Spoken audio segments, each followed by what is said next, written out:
Welcome everyone to using STEM education to develop student sustainability mindsets to ensure an equitable and just world. I'm Laurie Rosatone. I am the Division Director for Curriculum, Digital Media, and Communications at the Smithsonian Science Education Center, and I am going to be joined today by some of my colleagues, Dr. Carol O'Donnell, who is the director of the Smithsonian Science Education Center, as well as Jimena Pitti from the Smithsonian Tropical Research Institute, and Logan Schmidt, who is also from Smithsonian Science Education Center. We're delighted to be here with you today. Our session today, just a few things before we get started. Next slide.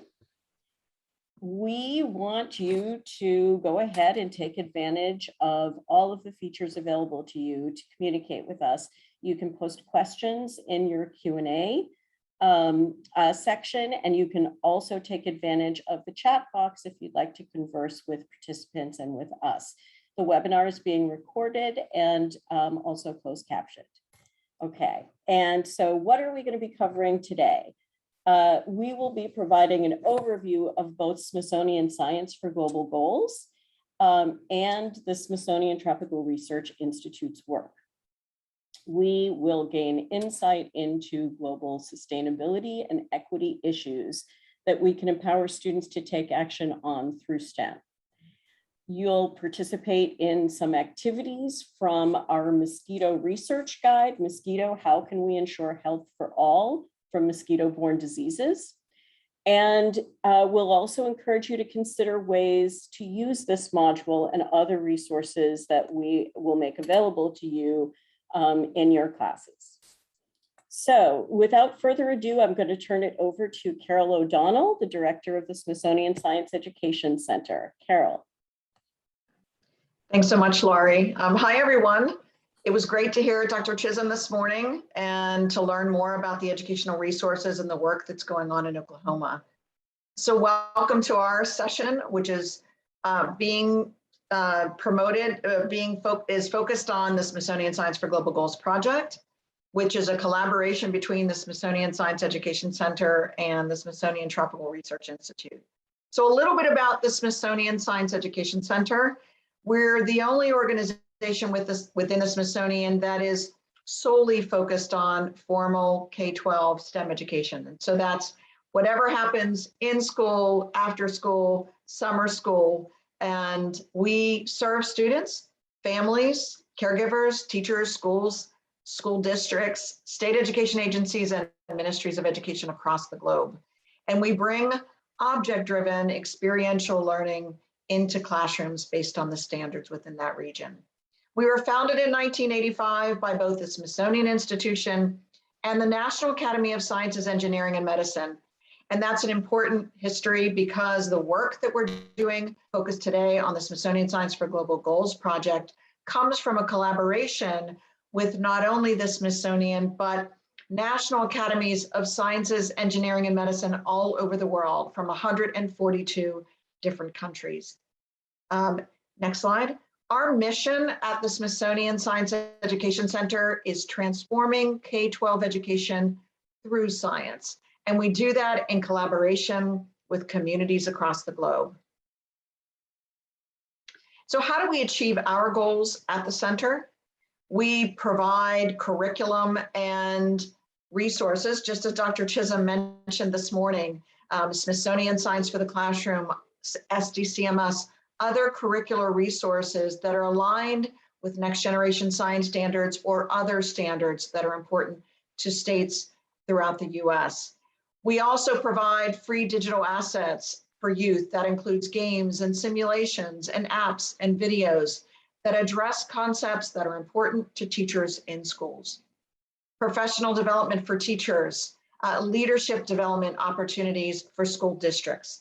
And we do all of that in collaboration with our Smithsonian colleagues, which you'll see today. So we have three goals at the center: innovation, inclusion, and sustainability.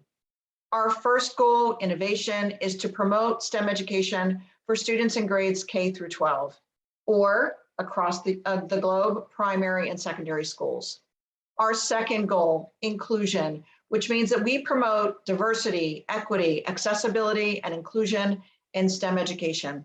And finally, the focus of today, sustainability. We advance K through 12 STEM education for sustainable development.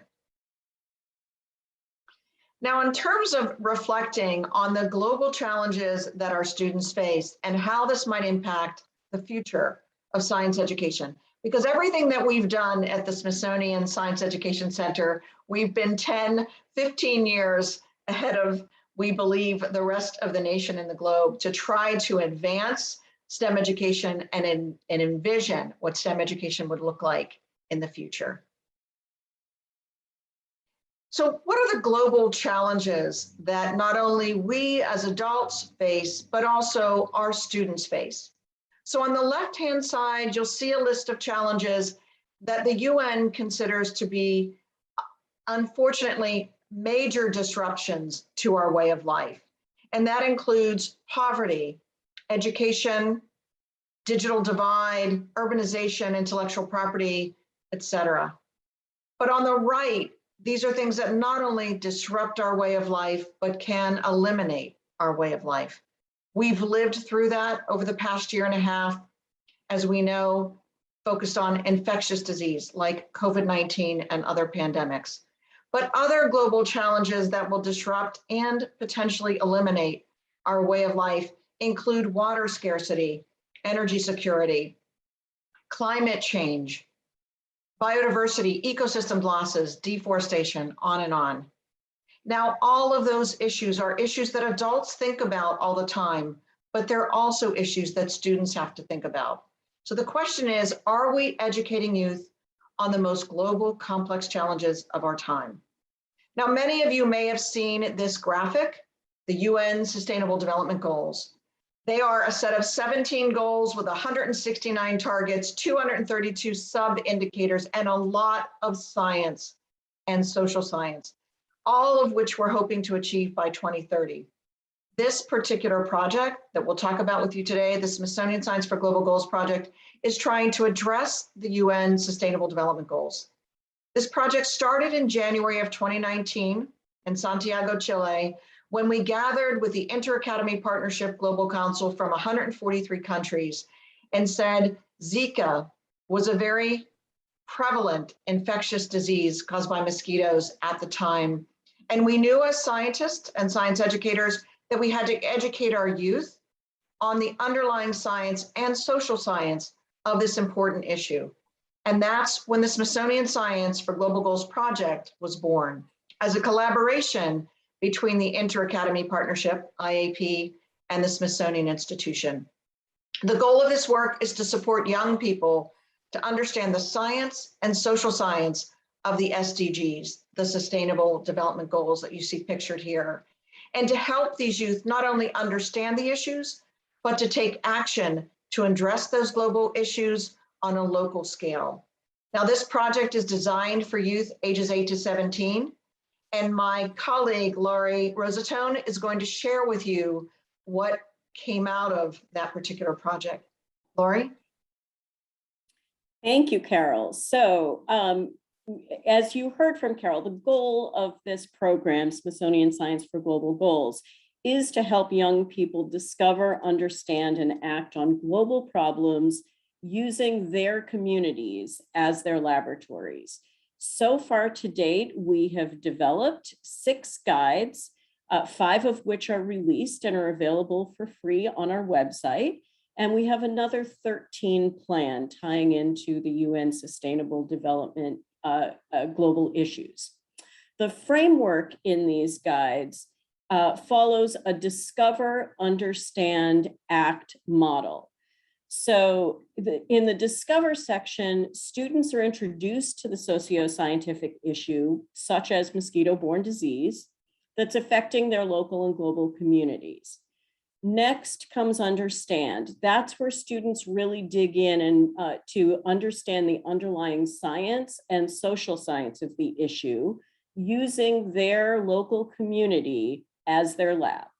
And in the third element, act, that's where we task students to use their new knowledge to do social good whether it's engineering a plant-based mosquito repellent, or it's communicating around the scientific knowledge about vaccines within their community, they're encouraged to take action. And throughout, students are developing their social, emotional, cognitive, and behavioral skills throughout these guides. So how does this work? You can go on to the next slide. This is what we call the Global Goals Action Progression. And in the center, you'll see in the questioning phase, we begin by acknowledging that students come to these issues with their own cultural context. They have their own ways of learning best and their own background knowledge. And that's really important information that feeds into the questions that they develop around these challenges in their communities. That's the discover phase. They then take these questions and devise and conduct local investigations to seek to understand and critically analyze the results of those investigations, both by themselves and in the context of larger systems. And that is really the understand phase. And crucially, throughout this, they're reflecting on how their perspective changes as they learn more about these issues and the world around them. Ultimately, they synthesize the information in the act phase, and they develop an action plan for use in their local communities. And throughout, they are developing both scientific literacy and their sustainability mindsets. So a bit more about what we mean by sustainability mindsets, and you could please go on to the next slide. We develop students' belief that personal action can lead to positive change in their own communities and beyond. That's what we call empowerment and agency. We believe that students can understand different perspectives and context for knowledge, not just that they can, but they must. That not all science issues are just about understanding the underlying science, that they also have to understand the social, cultural aspects, the economic and political perspectives involved. And along the way, that helps to develop students' open-mindedness and ability to reflect.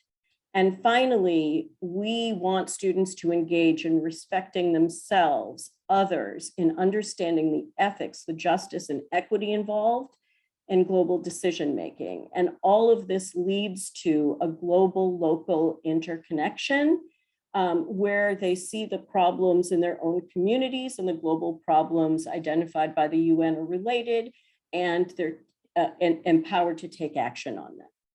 So to get a real life example of Smithsonian Science for Global Goals in action, I am delighted to introduce to you Jimena Pitti, the manager of the Punta Culebra Nature Center at the Smithsonian Tropical Research Institute in Panama.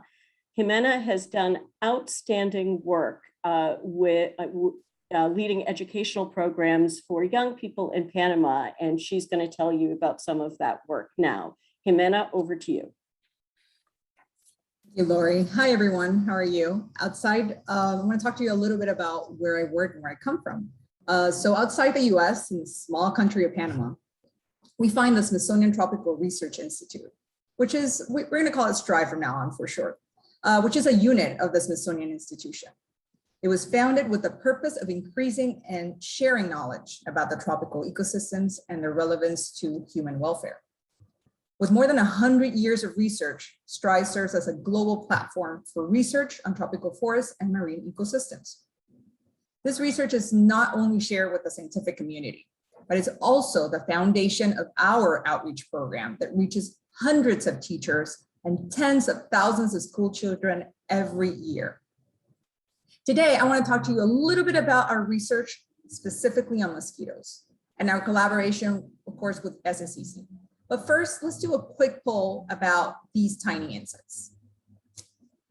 Okay, so let me tell you, let's see about what we know about mosquitoes, how much we know about mosquitoes with this question. How many people worldwide die from mosquitoes each year? So we have different options here. We have 5 options here. Option A, 10 people.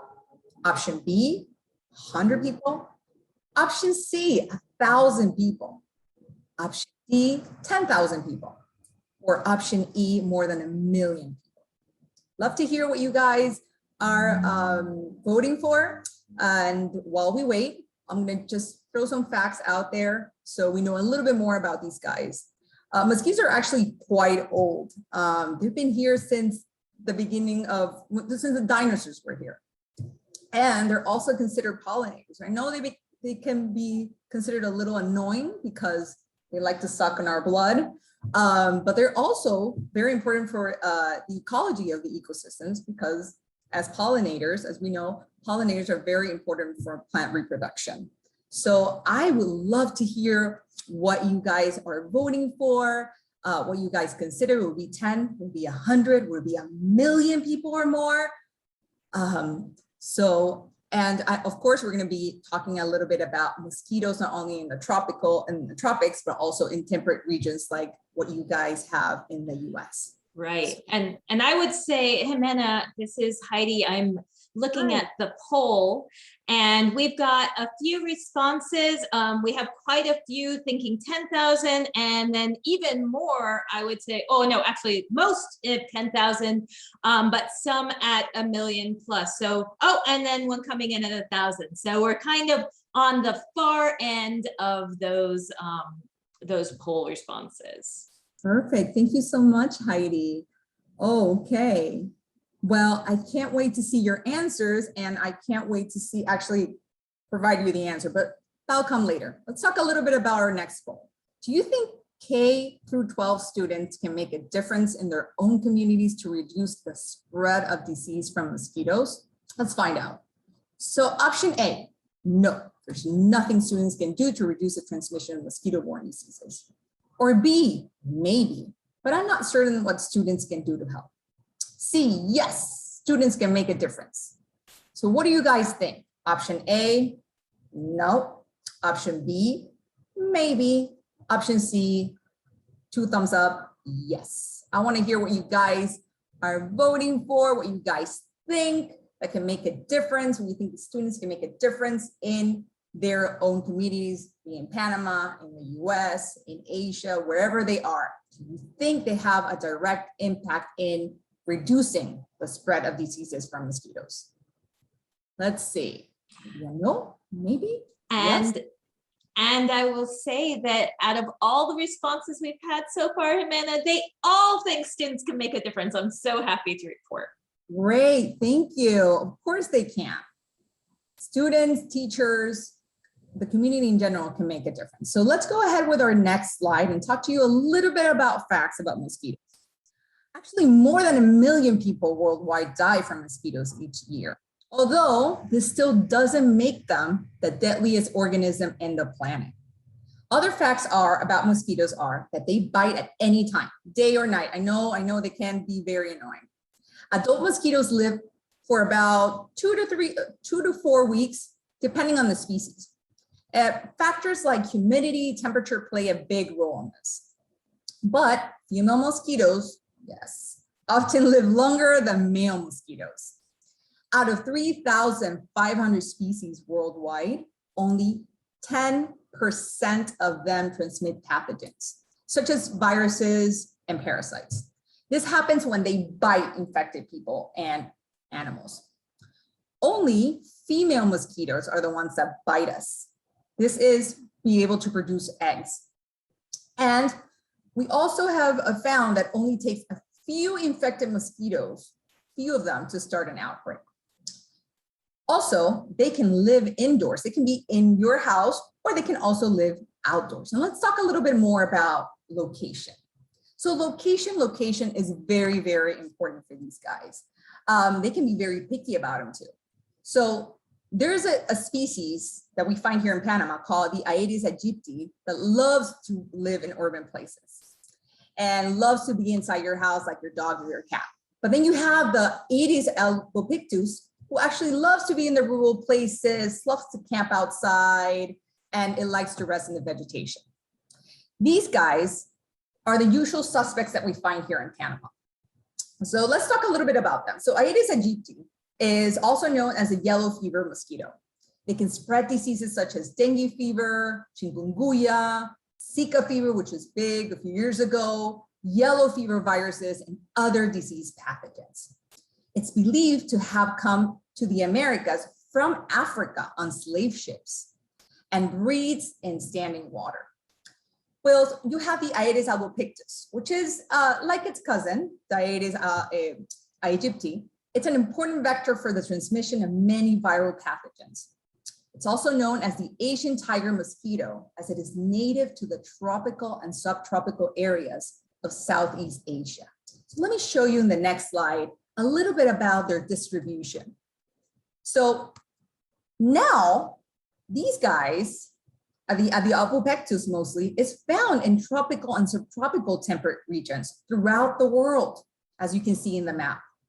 But how? How do these guys actually spread outside Asia and Africa to countries in other parts of the world? So yes, the ability of the Aedes mosquito to expand around the world has been linked to increase in international travel, truck driving, international marketing, used tires, among other activities. For example, the initial invasion of the tiger mosquito in the Americas and in South Africa is linked to the importation of tires from Japan. In Panama, we have a group of scientists that we fondly call the Mosquito Squad, which you can see some of the members there in the photos. They have, for years, they have been sampling mosquitoes in some 30 locations across Panama to understand a little bit more about the invasion routes, which actually helped them understand and assess the threat of emergent mosquito-borne diseases. And this also helps them predict disease outbreaks. Mosquitoes are human-associated organisms. Let's remember that. And their invasion and proliferation is directly linked to our connectivity and movement. So let's go ahead and show you a little bit about what these guys do in the field. Yes, well, our mosquito squad, they're mostly Panamanians. We have some international staff that are part of this group.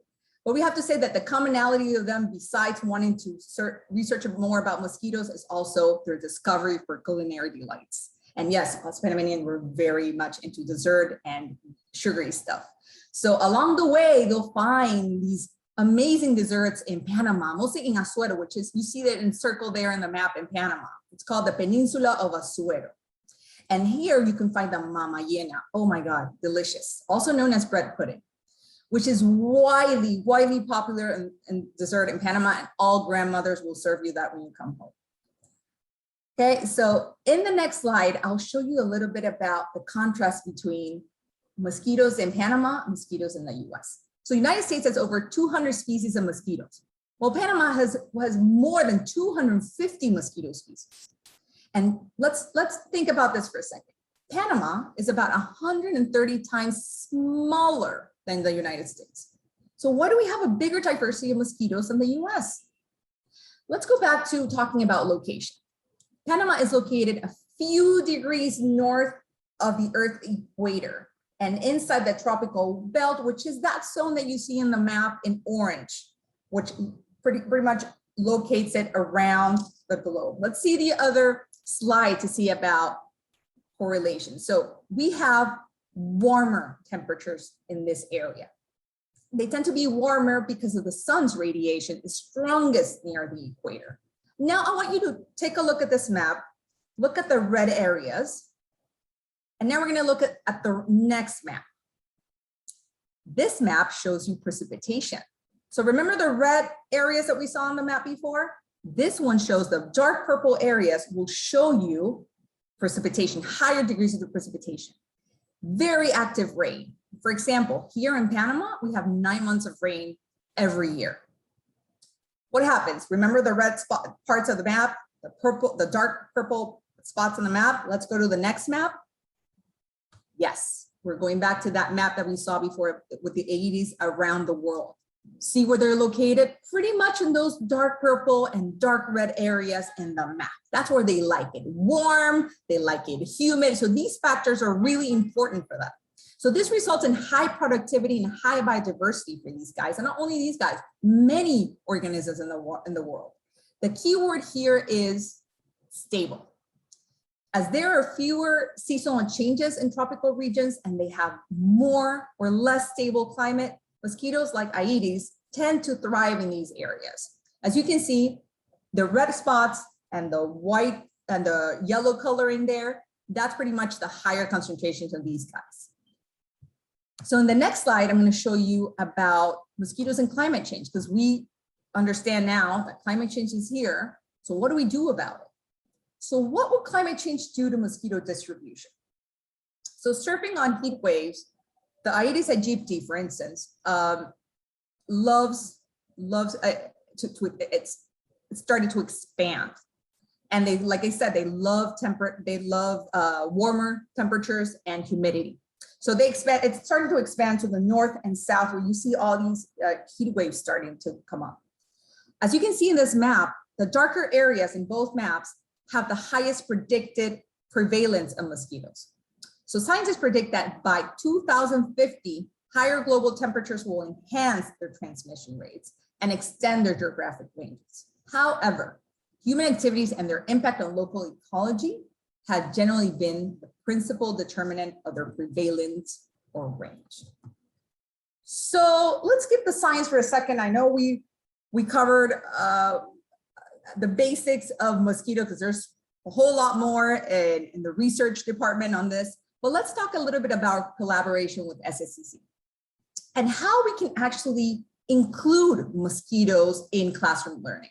So SSCC created this amazing guide that you see on the screen, which is an educational tool that empowers schools and communities around the world to work proactively, making these communities healthier and more sustainable places to live. So let me tell you a little bit about what we did here in Panama with this guide a few years back. So next slide will show you some of the photos that we got from teacher training. STRI and SSCC brought together a group of change agents and more than 50 teachers from Panama to try out the content of the module. We interacted with world-class scientists to be able to bring, of course, the facts about mosquitoes, the latest research about mosquitoes, and we used, for instance, microscopes and stereoscopes to be able to see through them using these and also using innovative teaching methods. The objective here was to support Panamanian teachers as they explored 45 areas of the curriculum that makes up the mosquito module, and to provide free resources for use in classrooms and in community context. In the next slide, we'll show you a few pictures that we took from our experience with elementary and high school students and teachers from Panama. This happened in October 19, 2018. And what we did was invite two schools, groups of elementary, groups of high school students to Punta Culebra, where I work in Panama City, to play a little with what, a few games that the module has, and also go